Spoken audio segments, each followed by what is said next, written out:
अभी पिछले दिसंबर में लखनऊ शहर की बात बता रहा हूं, जो शिक्षक में जिन्होंने अप्लाई किया था, जिनको इन्होंने भर्ती नहीं किया है और जिसमें गड़बड़ियां हुई हैं, उसके बच्चे यहां पे धरना प्रदर्शन कर रहे थे दिसंबर जनवरी के महीने में, और दिसंबर में उनके ऊपर पानी फेंका गया, उनके ऊपर लाठीचार्ज हुआ, उनको जेल भेजा गया। 5,000 लड़कों को जिस तरह मारा गया था, आपके चैनल ने दिखाया था, और उस पर काफी बहस हुई, काफी डिबेट हुई, हम लोगों ने भी उस समय डिबेट की थी। वो बच्चे आज कहां हैं? आज भी उनको कोई पूछने वाला है। 59,000 भर्तियां, मेरे पास कुछ टॉपिक्स है जो मैं लेकर के आया हूं, मैंने कहा जिससे डेटा मेरा गलत ना हो, हम लोग हवा में बात नहीं करते। अब मैं पहले सवाल रखता हूं, उसके बाद जवाब दे दे। मैं चाहेंगे तो मैं पूरा कागज उनको दे दूंगा, फिर वो एक पॉइंट वाइज जवाब देते रहेंगे। कागज की जरूरत नहीं अभिषेक जी, सब क्या बात है, क्या बात है, इससे अच्छा क्या हो सकता है? पूरा उत्तर प्रदेश आज जवाब चाहता है आपसे। तो सबसे पहला सवाल मैं पूछना चाहूंगा, शिक्षा मित्रों को छोड़ करके आज तक एक भी भर्ती उत्तर प्रदेश में नहीं हुई शिक्षा विभाग में। डिप्लोमा इन एलिमेंट्री, मुझे पॉइंट पूरे कर लेते। डीएलएड जो डिग्री है, डिप्लोमा इन एलिमेंट्री एजुकेशन का, और बीटीसी की ट्रेनिंग में स्टूडेंट्स वो 2 साल से नई प्राथमिक शिक्षा भर्ती की मांग कर रहे हैं। आज तक एक भी भर्ती नहीं हुई। 59,000 भर्तियों की जो बात करते हैं, जो 2 चरणों में हुई, उसमें लगभग 22,000 पद खाली हैं, उसमें आज तक भर्ती नहीं हुई। संशोधन कई बार कर चुके हैं, 3 जियो आ चुके हैं, आज तक उसमें कुछ भी नहीं हुआ। 9,000 आज भी बाकी है। 22,000 भर्तियां जो डिलीटेड हैं वो आज भी नहीं ऐड हुई हैं, और ये मैं आपको बता रहा हूं, पिछले 4 साल से भर्ती कर रहे हैं। मैं उदाहरण दे रहा हूं, समाजवादी पार्टी ने, हमारे माननीय मंत्री उस समय थे माननीय रामगोविंद चौधरी साहब सामने बैठे हुए हैं, इन्होंने दिसंबर 2017 में भर्ती, 2016 में भर्ती निकाली थी, मार्च के पहले हफ्ते में उस भर्ती को पूरा कर दिया था, उसकी काउंसलिंग कर दी थी, उसके अपॉइंटमेंट लेटर्स जारी होने थे 24-25 मार्च को, जो कि जब भारतीय जनता पार्टी सरकार बनी, इन्होंने समीक्षा के नाम पे रोक दिया। आज तक वो भर्ती, आज तक 2016 में जो काम समाजवादी पार्टी ने 3 महीने में पूरा कर दिया था, पैरेलल इंस्टीट्यूशन सिस्टम चला करके, जबकि उस समय चुनाव चल रहा था। माननीय मंत्री जी, हम सब लोग चुनाव में बिजी थे, उसके बावजूद जब वो काम पूरा हो गया, उसको आज तक ये पूरा नहीं कर पाए हैं। इसका जवाब आज उत्तर प्रदेश जानना चाहता है। इसी तरीके से मैं आपको उदाहरण बताऊं, हमने 72,000 की भर्ती की थी, हमने 3 टाइम्स काउंसलिंग में लोगों को बुलाया था, जिससे कि कई बच्चे ऐसे होते हैं जो कि दूसरी नौकरियों में सिलेक्ट हो जाते हैं या नहीं ज्वाइन करते, उनको मौका मिल जाता है। इन्होंने उस भर्ती, उस प्रोसेस को पूरा नहीं किया। आज जो बच्चे हैं, आप पिछले 1 महीने में देखेंगे तो प्रयागराज में कम से कम 5-7 टीचर्स ने आत्महत्या की है सरकार की नीतियों के खिलाफ, भर्ती की नीतियों के खिलाफ। ये उत्तर प्रदेश को ये सरकार दे रहे हैं, उत्तर प्रदेश की ये शिक्षा नीति दे रहे हैं। परफॉर्मेंस की बात कर रहे हैं शिक्षा में, असर रिपोर्ट उठा के भर्ती पर बात हो जाए पहले नहीं, अलग अलग सेगमेंट में चले नहीं तो जवाब मैं चाहता हूं अभिषेक जी, एक बात कर लीजिए। हाँ, एक बात मैं पूरी करता हूं अपनी, इसी तरीके से जवाब बिल्कुल ठीक है। इसी तरीके से जो हमारे दिव्यांग हैं, जिनका 4% रिजर्वेशन है जियो के हिसाब से, उनकी भर्ती पूरी नहीं हुई। SC ST की भर्ती पूरी नहीं हुई, ओबीसी की भर्ती पूरी नहीं हुई। ओबीसी में जहां रिजर्वेशन का स्पेसिफिकेशन है, 1914 का जियो है, 2006 का जियो है, उसका पालन नहीं हो रहा है। तो आज की तारीख में भर्ती के नाम पर पूरी तरीके से, अभी इन्होंने बताया 1.5 लाख भर्तियां हुई है, मुझे बता दें कहां हुई है? एक भी भर्ती 59,000 की भर्ती हुई, जिसमें भी 9,000 की भर्तियां आज भी बाकी है। ठीक है, अब इसका जवाब दीजिए। अब मैं क्या कहूं, मैं तो सुनता हूं कि शायद अभिषेक जी प्रोफेसर भी हैं या रहे हैं। अब एक प्रोफेसर से ये उम्मीद नहीं कर सकता मैं इस मंच पर कि जो सामने प्रत्यक्ष रूप से दिख रहा हो उसको लेकर आप इतनी गलत बयानी करें।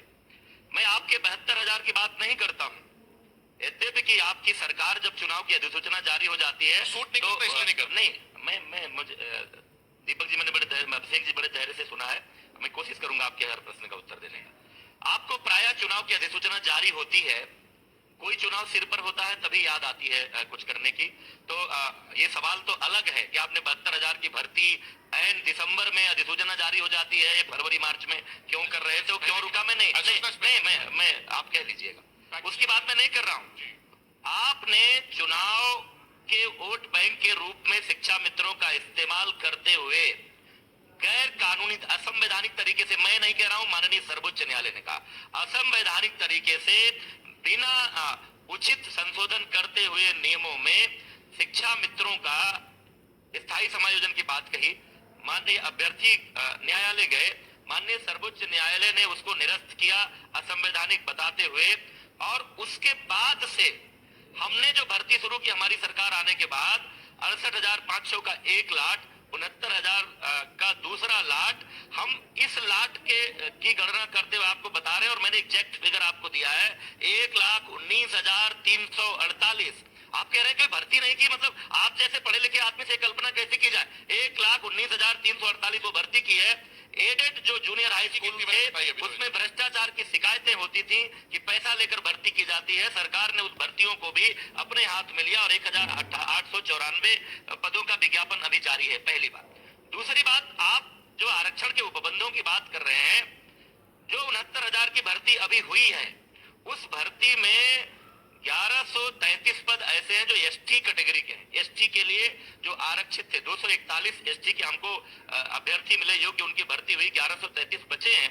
एससी संवर्ग के लोग कहते हैं कि इसमें हमको भर के इसको पूरा कर दीजिए। मैंने विधानसभा में भी इस प्रश्न का उत्तर दिया कि सरकार के आरक्षण के उपबंधों के नियम है, उनका पालन करते हुए जो कानूनी प्रक्रिया है उस कानूनी प्रक्रिया से हम इसको भी भरेंगे। वो इतना तकनीकी कारण से बचा हुआ है।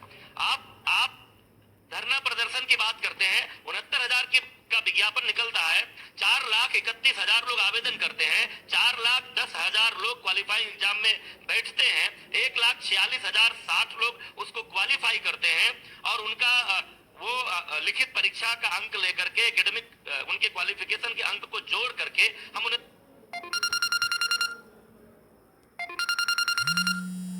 30,000 लोग आवेदन करते हैं, 4,10,000 लोग क्वालिफाइंग एग्जाम में बैठते हैं, 1,46,060 लोग उसको क्वालिफाई करते हैं, और उनका वो लिखित परीक्षा का अंक लेकर के, एकेडमिक उनके क्वालिफिकेशन के अंक को जोड़ करके हम 69,000 की मेरिट बनाते हैं। अब अगर सारे 1,46,000 कहें कि 69,000 पदों पर हमको भर दीजिए, तो वो हम नहीं कर सकते, क्योंकि हम नियमों का, कानून की इज्जत करना जानते हैं। आप दिव्यांगों की अभी बात कर रहे थे, आप दिव्यांगों नहीं, आपकी बात पूरी नहीं हुई।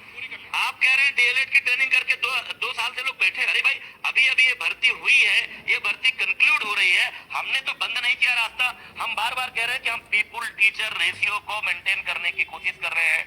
आपके जमाने में उत्तर प्रदेश के तमाम स्कूल बंद थे क्योंकि वहां टीचर नहीं दे पा रहे थे। हम हमारे स्कूल को टीचर ही नहीं दे रहे हैं, बल्कि हम उस रेशियो को भी मेंटेन कर रहे हैं। आगे भी जैसी आवश्यकता पड़ेगी हम शिक्षकों की भर्ती करेंगे। लेकिन डीएलएड की ट्रेनिंग किए हुए, अभी आप डीएलएड की ट्रेनिंग, क्योंकि अभी दिव्यांगों की बात कह लूं, बस मैं बात नहीं कर रहा हूँ। एक मेरा दिव्यांगों के आरक्षण की एक व्यवस्था है, और वो संवैधानिक उपबंध है कि 4 कैटेगरी में अलग अलग, किसी को देखने सुनने में कठिनाई है, किसी को चलने में कठिनाई है, किसी को बोलने में कठिनाई है, अलग अलग कैटेगरी है। 4% का आरक्षण 4 कैटेगरी में बांट के देना होता है, और स्पष्ट नियम है कि हम एक कैटेगरी के हिस्से की सीट दूसरे कैटेगरी को नहीं दे सकते।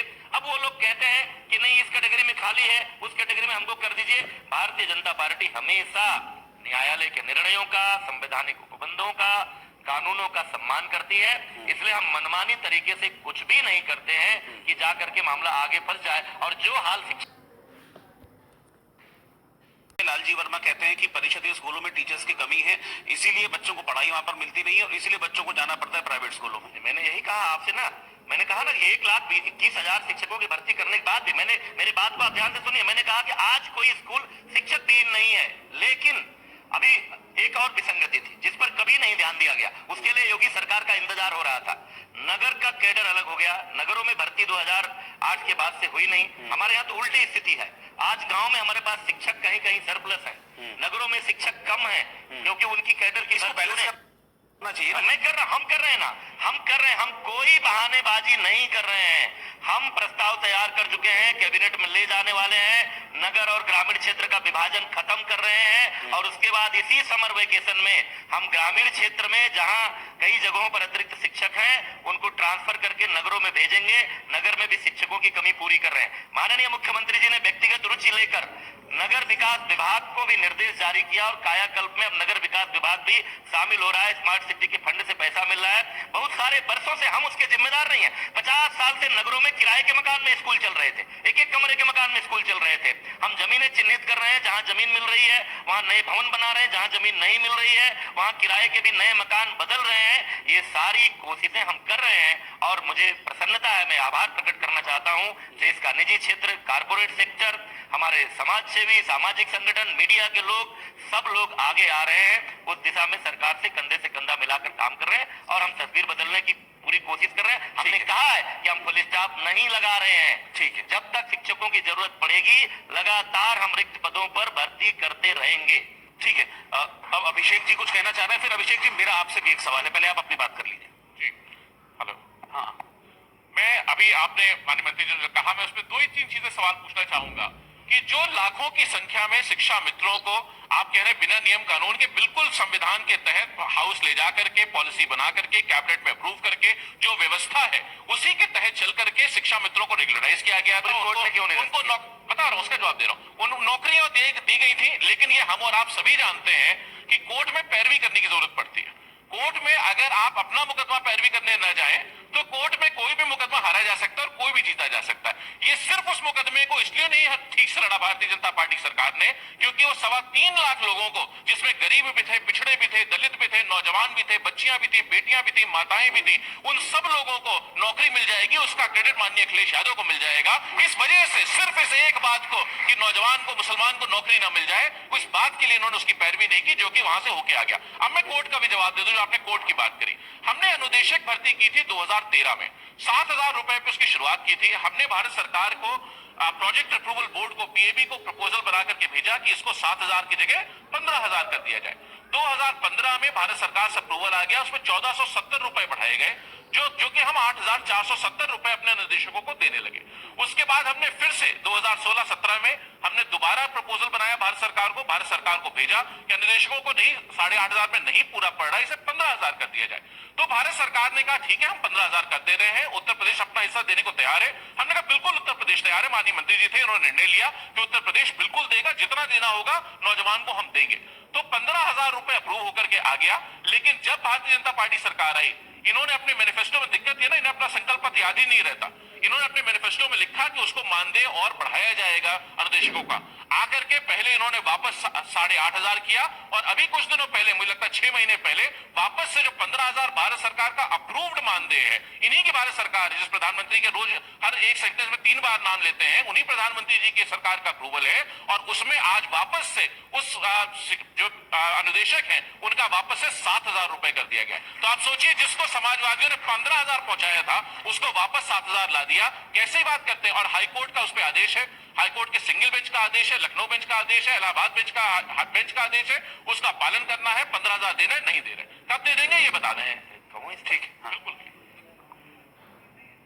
आज मेरा एक विश्वास पक्का हो गया कि कोई प्रोफेसर, वैज्ञानिक, कितना भी पढ़ा लिखा आदमी समाजवादी पार्टी में आ जाएगा तो उसकी बुद्धि कुंद हो जाएगी।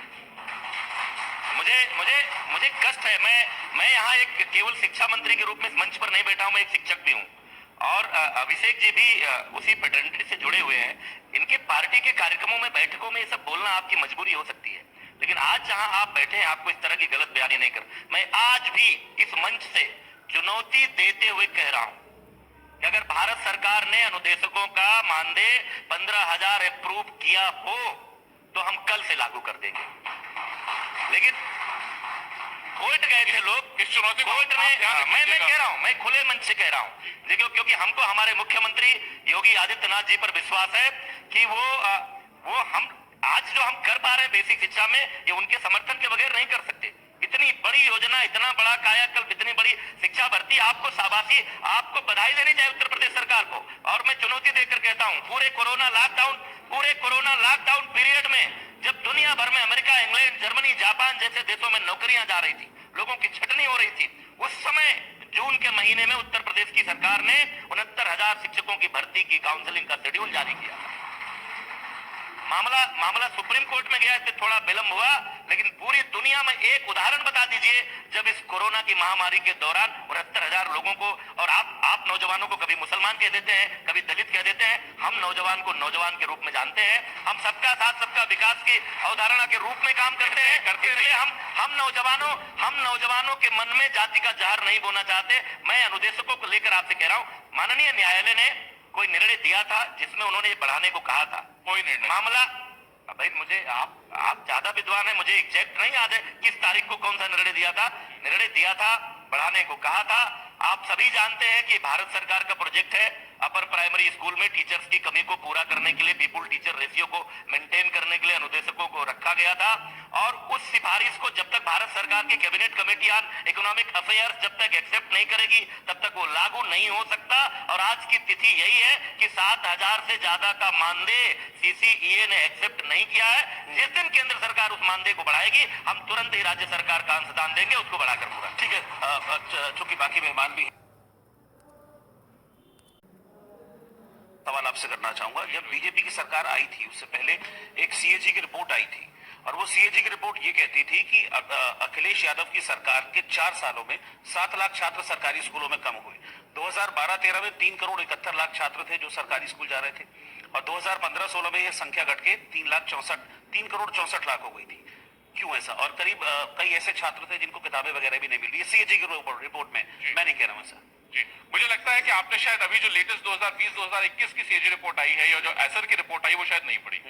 अगर वो पढ़ लेते तो आप ये सवाल न उठाते, क्योंकि उसका जो डेटा है वो डेटा ये साफ बताता है कि उत्तर प्रदेश की जो परफॉर्मेंस है अपने शिक्षा देने में, टीचरों के रेशियो में, जो डिलीवरी है, मैथमेटिक्स की स्किल्स है, रीडिंग, जो 3 आवर्स की बात हम करते हैं उसमें कहीं न कहीं बहुत बड़ा गिरावट आई है।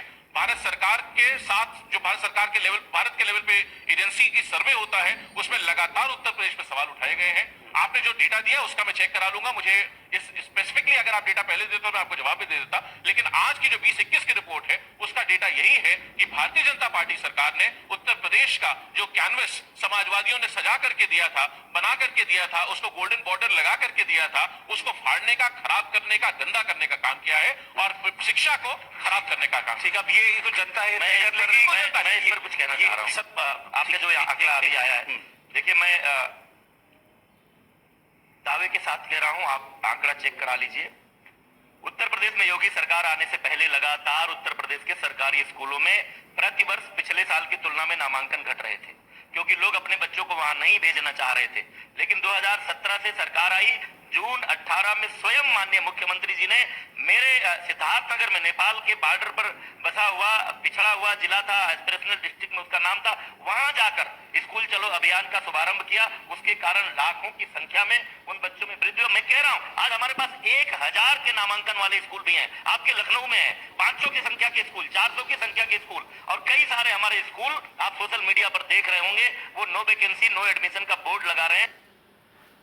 लगातार नामांकन बढ़ा है क्योंकि जो हमने छात्रों की सुविधाएं बढ़ाई हैं, हमने कौन टूटे फूटे बिल्डिंग में जो कभी भी ढह सकती हो उसमें अपने बच्चे को कौन भेजना चाहेगा। हमने छात्रों की सुविधाएं बढ़ाई है, स्कूलों की तस्वीर अच्छी की है, अच्छे शिक्षकों की भर्ती की है, पूरा वातावरण और जिस आंकड़े की बात आप कर रहे थे अभिषेक, सरकार अभिषेक नहीं बता रहे, लगा रहा है, सरकार मेरी है, मैं बता रहा हूँ। सरकार अगर नो बोर्ड लगा रही है तो बड़ा जो आपने सीएजी की रिपोर्ट की बात की और जिस रिपोर्ट की बात अभिषेक जी कर रहे थे, ये नहीं बता पाए। इनको तो हमारी सरकार की आलोचना करते हुए कहना चाहिए था कि जो आंकड़ा आया केंद्र सरकार की नीति आयोग का, उसमें उत्तर प्रदेश 20वें पायदान पर था। मैं बता रहा हूं, ये पता नहीं क्यों छिपा गए, लेकिन वो कौन सा रिजल्ट है, उसका डेटाबेस क्या है। 2016-17 के शैक्षिक सत्र में जो आंकड़े इकट्ठे किए गए थे, उस आधार पर नीति आयोग ने जो रैंकिंग की थी उसमें उत्तर प्रदेश 20वें पायदान पर था। मैं आपको गारंटी देता हूं कि जब 2021-22 के डेटाबेस पर अगला रिजल्ट नीति आयोग का जारी होगा तो देश के टॉप 10 प्रदेशों में उत्तर प्रदेश की स्थिति रहेगी। ठीक है, अब मैं कह सकता हूँ नहीं रहेगी, लेकिन ये अगले साल के लिए है। अगले साल जो आप कभी उत्तर प्रदेश का भला चाहते नहीं, इसलिए आप तो बदुआ देंगे ही कि नहीं रहेगी, क्योंकि आपने कभी उत्तर प्रदेश का भला नहीं किया। आपने जो आपने तो पूरे प्रदेश की तस्वीर बिगाड़ दी थी। और किसने कोरे कागज को चिपकाने की, ये पब्लिक तय कर लेगी क्योंकि बहुत ज्यादा वक्त है नहीं, 10-11 महीने का वक्त है और देखते हैं फिर उसके बाद क्या। आप दोनों का बहुत बहुत शुक्रिया। आप